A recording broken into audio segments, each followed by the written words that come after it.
A Primeira Guerra Mundial começou em 1914 e durou até 1918, mas a verdade é que ela já estava sendo preparada há muito tempo, nos bastidores das potências europeias. Era como se o continente fosse um barril de pólvora, prestes a explodir a qualquer momento. As principais causas foram o nacionalismo exagerado, o imperialismo, a corrida armamentista e os acordos militares entre países. Tudo isso criou um clima de tensão que só precisava de um estopim. Esse estopim foi no dia 28 de junho de 1914, quando o arquiduque Francisco Ferdinando, sucessor do Império Austro-Húngaro, foi assassinado em Sarajevo por um nacionalista sérvio. Isso foi o bastante para que a Áustria-Hungria declarasse guerra à Sérvia. E a partir daí, os países estavam ligados por uma alianças militares, econômicas e tudo mais.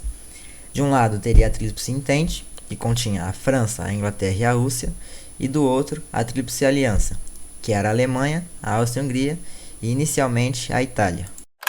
A guerra se espalhou rapidamente, envolvendo países de diferentes continentes. Por isso ela é chamada de mundial. Não se tratava apenas de conflitos entre exércitos em campo, mas de uma guerra total que atingiu civis, economias, colônias e culturas. A Europa virou um campo de batalha. As trincheiras, onde os soldados viviam, eram verdadeiros infernos de lama, ratos, doenças e medo constante. A Primeira Grande Guerra foi a primeira guerra em que a tecnologia foi usada para matar.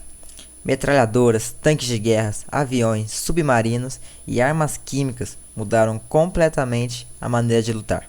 Era a ciência a serviço da destruição, onde milhares de jovens morreram em ataques que não conquistavam nem 1 metro de território. Era uma guerra de desgaste, que sugava forças pouco a pouco. Em 1917, um acontecimento mudou o rumo do conflito. Os Estados Unidos entraram na guerra ao lado da Tríplice Entente. Com tropas novas, armamento moderno e muito dinheiro, os norte-americanos deram um novo fôlego aos aliados.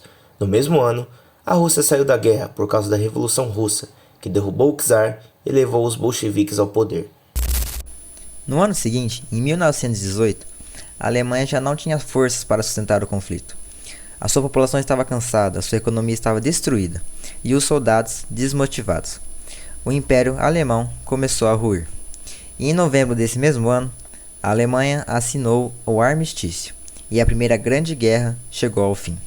Mas o sentimento de derrota e humilhação ainda estava longe de acabar. O fim oficial da guerra foi em 1919, com o Tratado de Versalhes. Esse tratado foi muito duro com a Alemanha.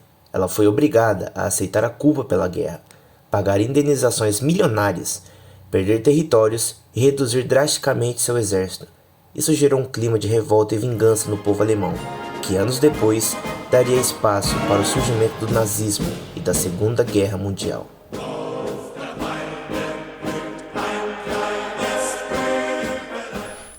A Primeira Guerra Mundial matou cerca de 16 milhões de pessoas, entre soldados e civis.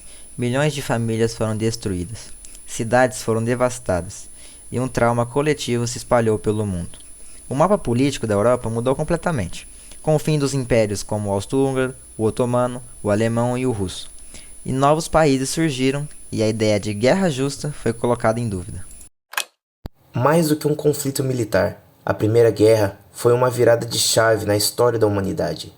Ela mostrou até onde o ser humano pode ir em nome do poder, do orgulho e da ambição.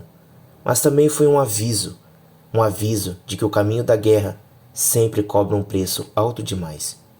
E hoje, mais de 100 anos depois, lembrar da Primeira Guerra Mundial é lembrar do sofrimento causado por decisões impensadas.